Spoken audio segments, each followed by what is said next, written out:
File பண்ணிக்கிறாங்க. அதுக்கு முன்னே அவங்க இருந்தவங்க அதுக்கு போகஸ் டாக்குமெண்ட் மேலே பண்ணியிருக்காங்க. நான் செக் பண்ணி பார்த்ததுனால அது போகஸ் சார். நான் கமிஷனர்கிட்ட பேசிட்டு லெட்டர் எழுதுறேன், என்ஓசி கேன்சல் பண்ணுறேன். அதான் அவர் சொன்னது. அது பிரகாரம் கமிஷன் என்ன பண்ணுறாரு, அங்கேருந்து என்ஓசி வந்துச்சு, இது போகஸ்ன்னு சொல்லி நான் காத்தா கேன்சல் பண்ணுறேன்னு அவர் சொன்னார். இதில் என்னுடைய ரோல் என்ன ஆகுது நீங்கள் சொல்லுங்க. அதுக்கப்புறம் இவங்க ஏரியா கவுன்சிலர் வந்து சைட்டு கேட்டாரு, நான் கொடுக்கல அப்படின்னு சொன்னாரு. அப்போ அதுக்கு என்ன பண்ணணும், அவங்க கவுன்சிலர் டிஃபேமேட்டரி ஃபைல் பண்ணணும். என் மேல இந்த மாதிரி டேமேஜ் பண்ணிக்கிறாங்க, டிஃபேமேட்டரி ஃபைல் பண்ணுமா இல்லையா? அது உங்க கவுன்சிலர் பண்ண சொல்லுங்க. டிஃபேமேட்டரி போலீஸ்ல ஒரு கம்ப்ளைண்ட் கொடுக்க சொல்லு, நான் எப்போ சைட்டு கேட்டேன், நான் எப்போ லஞ்சம் வாங்கி கொடுத்தேன், லோகாயத்துக்கு கொடுக்க சொல்லு, டிஃபேமேட்டரி ஃபைல் பண்ண சொல்லு. அதான் ப்ரொசீஜர் இல்லைங்களா? இப்போ என்ன கொடுத்தா இந்த டிஎஸ்எஸ் நாங்கள் தலித்துக்காரு, நீங்க உங்களுக்கு நல்லா தெரியும், அம்பேத்கர் பார்க்ல வந்து எடுக்க சொல்லிட்டாரு. என்ன கேஸே வேற, பேசுனதே வேற, அரசியல் கோசரம் பேசினாங்க. அப்ப என்ன சொன்னாரு, முட்டி போட்டு நடந்து வந்து நீ மன்னிப்பு கேட்கற வரைக்கும் விட மாட்டேன்னு சொன்னாங்க. நான் இதெல்லாம் காமெண்ட் அடிச்சுன்னா அடிக்கல. காலம் நேரம் வரும்போது தானாவே தெரியும். தானா என்ன தெரிஞ்சிச்சு, உண்மை எது பொய் எதுன்னு தெரிஞ்சிச்சு. இதுக்கெல்லாம் நான் பயப்படுறவங்க கிடையாது இல்லையா? நான் வந்து யாருக்கும் விரோதம் கிடையாது. கமிஷனரை கேட்டேன், அது தப்பு, அவங்க கொடுத்துக்கிறாங்கன்னா முனிசிபல் கமிஷனரை தப்பா வந்து சார் நான் கமிஷனரை எழுதி தரேன், அதுல இருந்து இது கேன்சல் மாட்டுவீன்னாரு.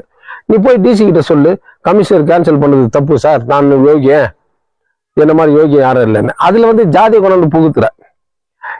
இவங்க மதர் கோபால் அசோசியேஷன் பிரசிடென்ட், அவரு என்ன பிராமினா, அவரு என்ன அப்பர் காஸ்டா?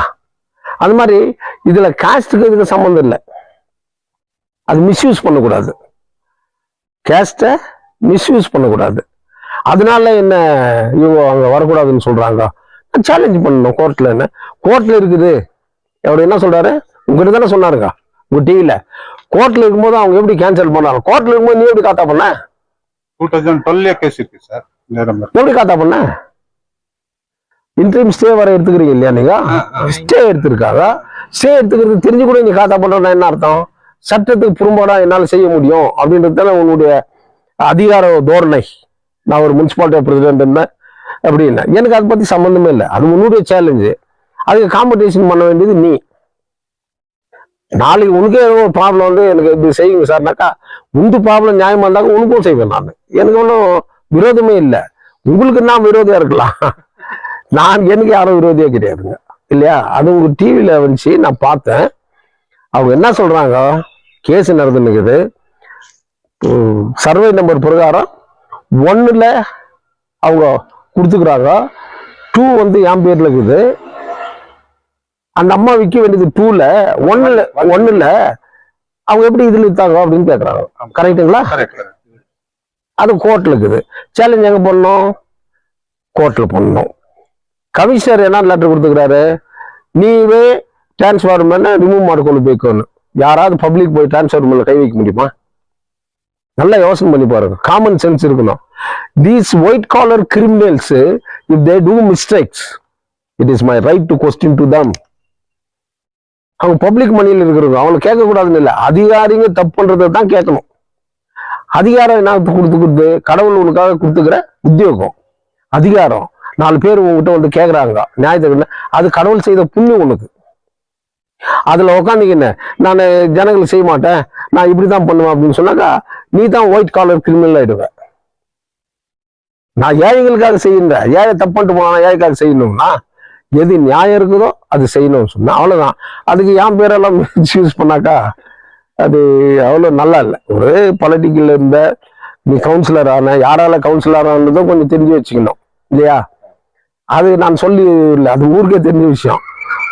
நீ அங்கிருந்து யசாதினா சொன்னாங்க நாளைக்கே கொடுத்து இந்த சைட்டு எனக்கு என்ன விரோதமா உண்மையில கொடுத்துருன்னு சொல்றது, உங்ககிட்ட என்ன பணமா வாங்கிட்டு இருக்கிறேன் நான்.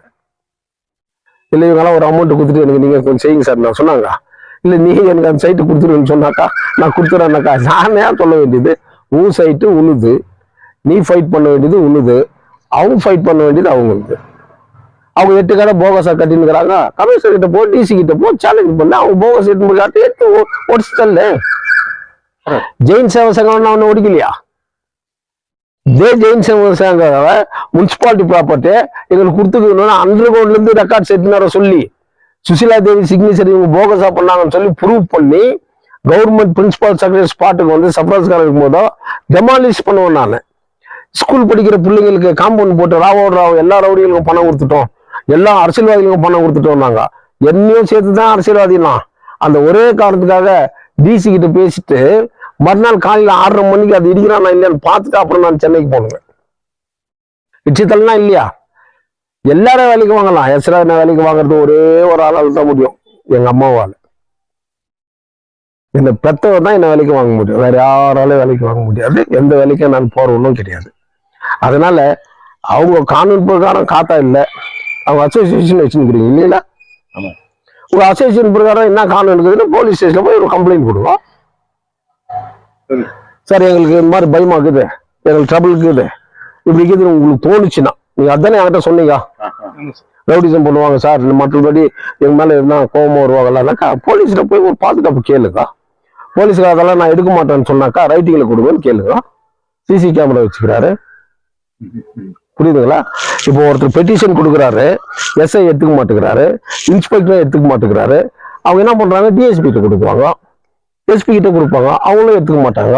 இந்த மாதிரி போனவான ஒரு கேஸ் தமிழ்நாட்டில் நடந்ததுக்கு என்ன அந்த கோர்ட், என்ன கோர்ட்டு, நுகர்வோர் கோர்ட்டு, கன்சியூமர் கோர்ட்டு, அவங்களுக்கு ரைட்ஸ் கேட்டு அங்க ஃபைல் பண்ணாங்க. அதெல்லாம் விசாரிச்சு கன்சியூமர் கோர்ட் என்ன கொடுத்துச்சுனாக்கா, இன்ஸ்பெக்டரும் சப் இன்ஸ்பெக்டர் சேர்ந்து அவருக்கு 1 லட்சம் ரூபாய் நஷ்டம் கொடுக்கணும் கோர்ட் ஆர்டர். அப்போ அது படிக்கும் போதோ எனக்கு என்ன ஞாபகம் வந்துச்சுன்னா, இன்ஸ்பெக்டருக்கும் சப் இன்ஸ்பெக்டர் மட்டும் அந்த கோர்ட் 1 லட்சம் போச்சு. பட் அவங்க கம்ப்ளைண்ட் டிஎஸ்பி எஸ்பி கொடுத்தாங்க, அவங்களும் சேர்த்து கொடுக்க வச்சுக்கணும் இல்ல. இந்த கேள்வி தான் நான் கேட்குவேன். இப்படி கேட்கும்போது அவங்க ஹையர் ஆஃபீஸருக்கு நாங்க வந்து பெரிய பெரிய ஆபீசர்ஸ் இவங்களுக்கு கேள்வி யார் பெரியவன் சின்னன்றதெல்லாம் கிடையாது. சட்டம் எல்லாருக்கும் ஒண்ணு. நான் ஐஏஎஸ் படிச்சுக்கிறேன், ஏ ஃபார் பேபின்னு எழுதுவேன். நான் ஐபிஎஸ் படிச்சுக்கிறேன், ஏ ஃபார் கேட்டுன்னு எழுதுவேன். அப்படின்னா ஆகாது. அது ஃபார்முலா. ஏ ஃபார் ஆப்பிள் தான், பி ஃபார் பேபி தான். தப்பு செய்யக்கூடாது. யாரும் அடிச்சதுமே கிடையாது. நான் தப்பு செய்தேன்னா நான் தப்பு செய்கிறேன்னு ஒத்துக்குவேன். தப்பே செய்யாது நான் ஏன் ஒத்துக்கணும்? சேலஞ்ச் பண்ணுவேன். கரெக்டுங்களா? அதனால நீங்க கம்ப்ளைண்ட் கொடுங்க, எங்களுக்கு பாதுகாப்பு வேணும், அதுதானே சொன்னீங்க. அந்த காப்பி தானே என்கிட்ட கொடுத்துக்கிறீங்க. கம்ப்ளைண்ட் கொடுங்க. டிபார்ட்மெண்ட் எடுக்கல, எஸ்பிக்கு கம்ப்ளைண்ட் கொடுங்க. அது மேலே எடுக்கல, உங்களுக்கு பாதுகாப்பு கொடுக்கல, முடியாது அப்படின்னு சொன்னாங்கன்னாக்கா ஃபர்தர் நீங்க என்ன பண்ணணும்? உங்க லாயர் வச்சுக்கிறீங்கல்ல, கோர்ட்ல சொல்லுங்க, இன்ட்ரீம் ஸ்டே எங்களுக்கு இருக்கு, எங்களுக்கு பாதுகாப்பு இல்லை, எங்களை த்ரெட்டன் பண்றாங்க, போலீஸ்காரங்களுக்கும் நாங்க இதை கம்ப்ளைண்ட் கொடுத்தோம், அவங்களும் எடுக்கலன்னு கொடுங்க. யாரு உங்க லாயரு? ஸ்ரீநாத் சார் கிட்ட சொல்லுங்க.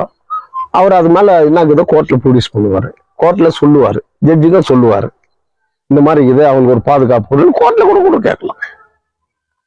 யாருக்கு நியாயங்கிறதோ அது கோர்ட்டு தானே வழங்கணும். இந்த கோர்ட்டை வழங்கலாம். இது மேல நீங்களும் சேலஞ்ச் பண்ணலாம், இல்ல உங்க பங்காச்சுன்னா அவரும் சேலஞ்ச் பண்ணலாம். இப்படியே தான் போகணும் இல்லைங்களா? இதை தான் நான் சொல்ல வந்தேங்க. இதை தான் அன்னைக்கும் சொன்னேன், இன்னைக்கும் சொல்றேன். அதனால அவங்க கவுன்சிலர் எம்எல்ஏ கிட்ட போனாரு, ஸ்டம்பிங் கிட்ட போனாரு, அங்கிருந்து எஸ்ஆர் கிட்ட அனுப்பி வச்சுக்கிறாரு. அதெல்லாம் சொல்றது, நீ ஒரு முனிசிபாலிட்டி பிரசிடென்ட் இருந்தவன், உங்களுக்கு தெரியும் அரசியல்னா என்னன்னு, யார் யார் எங்கெங்க போவாங்க, எங்கெங்க ஓடுவ நீன்றது உனக்கும் தெரியும். யார் யார் ஜெயிச்சாலும் அங்கங்க போவ.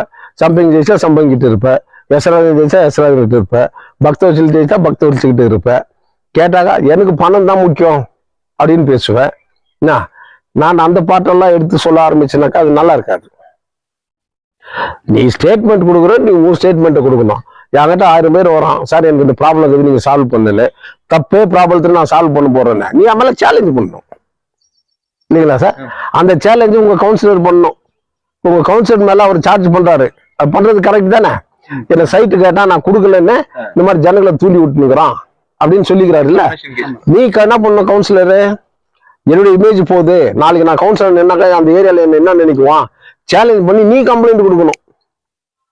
நீ கோர்ட்ல ஃபைல் பண்ணணும் 499 500 மேல டிஃபமேட்டரி. யார் செய்யணும் அந்த வேலையை? கவுன்சிலர் செய்யணும் இல்லையா சார்? இவ்வளவுதான் நான் சொல்லி கொடுக்க முடியும். ஒழியோ என்கிட்ட லீகல் ஆகுது, நான் கோர்ட்ல வந்து நான் அது பார்த்துட்டு நான் ஏன் அவார்ட் ஆகணும்? நான் not only politician, I am an advocate. It is my bound to protect the innocent, the ignorance people who are in the right path. For them, I can challenge where? In the society, in the public, in the police station. Apart from that, I can challenge in the court also. I have that right. அதனாலதான் எனக்கு அம்பேத்கர் படிக்கிறான்னு சொன்னார் இல்ல, அவர் சொன்னதுக்காக கொஞ்சம் படிச்சுக்கிற இல்லையா, அதனால நான் avoid ஆகணுன்றது அவசியமே இல்லை. நான் ஏன் அவாய்ட் ஆகணும்? என்டையர் கேஜிஎஃப் சிட்டியில திரும்ப 2 முறை எம்எல்ஏ இருந்துக்கிறவன், இது வரைக்கும் எங்கேயாவது நீங்க பிரஸ்காரங்களோ இல்ல மீடியாவுங்களோ இல்ல சோசியல் மீடியாவோ 1 இன்ச் லேண்ட் யாரும் அபகரிச்சிருப்பா? யாராவது எங்கேயாவது? I never do that. நாளைக்கு உனக்கே ப்ராப்ளம் வந்துச்சு, சார் என் ப்ராப்ளம் எப்படி சார், நான் ஜெனின்னு சொல்லு, உனக்காக நான் வாதாடுறேன். உனக்கு வாதாடக்கூடாதுன்னு அவசியம் இல்லையா? சொல்லு, உனக்கு எனக்கு நல்ல லாயர் ஓகணும் சார், நான் உங்ககிட்ட கொடு சார், எனக்கு சாட்டிஸ்ஃபைட் நீங்க வாதாடுறீங்களான்னு சொன்னா படிச்சு பாக்குறேன், நியாயம் இருந்துச்சுன்னா வாதாடுறேன். దాంట్లో road 25 feet road layout approved plan లో ఉంది. మాకు సేల్ చేసిన సైట్లకి అన్నిటికి north side road 25 feet road ఉందని కృష్ణప్ప సైన్ చేసి ఇచ్చున్నాడు, రిజిస్ట్రేషన్ చేసి ఇచ్చున్నాడు. అది ఇప్పుడు కేసీ మురళి అది రోడ్డు కూడా చేరి ఇంకా జాస్తి మాట్లాడితే షెడ్లు కూడా నాది ఉంది అంటాడు. షెడ్లు కట్టి 30 సంవత్సరాలు అయిపోయింది. మాకు సైట్లు ఉన్నందువల్ల దాన్ని కట్టి ఉన్నాం అక్కడ. అదేదన్నా ఎంకరేజ్మెంట్ ఉంటే కూడా, సపోజ్ ఏదన్నా ఒకించి ఉంటే కూడా నాకు వద్దు. ఎప్పుడు ఖాళీ చేయమంటే అప్పుడు ఖాళీ చేస్తాను, రెడీగా ఉంటాను నేను. ఇప్పుడు చేయమంటే కూడా చేస్తా, అట్లా చూపిస్తే. అది నేను నా దాంట్లో కట్టినాడు షెడ్ అంటా ఉన్నాడు. నువ్వు తీసింది ఇంకా 4 నెలలకు అయిందో 3 నెలలు అయిందో. నేను కట్టి షెడ్ కట్టే 30 సంవత్సరాలు అయింది. అంతకుముందు తీసుకున్నా 80s లో ఆ సైట్ తీసింది, 2 సైట్లు. ఇప్పుడు వచ్చేసి నాకు నారాయణ మునిరత్నం పేరులో ఖాతా అయ్యింది, ఈ ఖాతా అయింది ఏదో చెప్తాను. 2012 నుంచి దాని డిస్ప్యూట్ లోనే ఉంది. అప్పుడప్పుడు కమిషనర్కి ఒక అబ్జెక్షన్ లెటర్ ఇస్తా ఉన్నాం, ఇది రోడ్డు సమయం, ఇది రోడ్డు ఆక్యుపై చేయొద్దు అని చెప్పి కమిషనర్కి ఇస్తాం. ఒక కమిషనర్ పర్సనల్ గా ఫోన్ చేసింది, నాకు హెవీ ప్రెషర్ అయింది పొలిటీషియన్స్ నుంచి, ఇంజక్షన్ ఆర్డర్ తీసుకురా అని చెప్పిన దానికే ఇంజక్షన్ ఆర్డర్ తెచ్చాం మేము. దాని తర్వాత కేసు రన్ కావాలని కేసు రన్ అవుతా ఉంది. ఇంజక్షన్ ఆర్డర్ ఉంటుందా? ఉంది సార్, ఉంది. దాంట్లో ఈయన నాది సైట్ అని రోడ్డు బ్లాక్ చేసి పోల్స్ నాడుతా ఉన్నాడు. అది 103/1 ఇది చెప్తా ఉన్నాడు, సర్వే నంబర్ 103/1 అక్కడ లేదు, దాని పైన ఉన్నది 103/1, ఆ ప్లేస్ 103/2 ఏది నాది అని చెప్పేసి ఆయన అంటున్నాడు. కృష్ణప్ప అండ్ శ్రీరాములు, కృష్ణప్ప కొడుకు నారాయణ, ఆయన వాళ్ళ పేరు చెప్పుతాకి ఎవరు కాసులు ఇస్తే వాళ్ళకంతా రోడ్లు కూడా చేరి సంతకం పెడతా ఉన్నాడు సేల్ చేయటానికి. ఇప్పుడు మీరు ఏం చెప్తారు సార్? మాకు రోడ్డు కావాలి సార్, రోడ్డు కావాలి.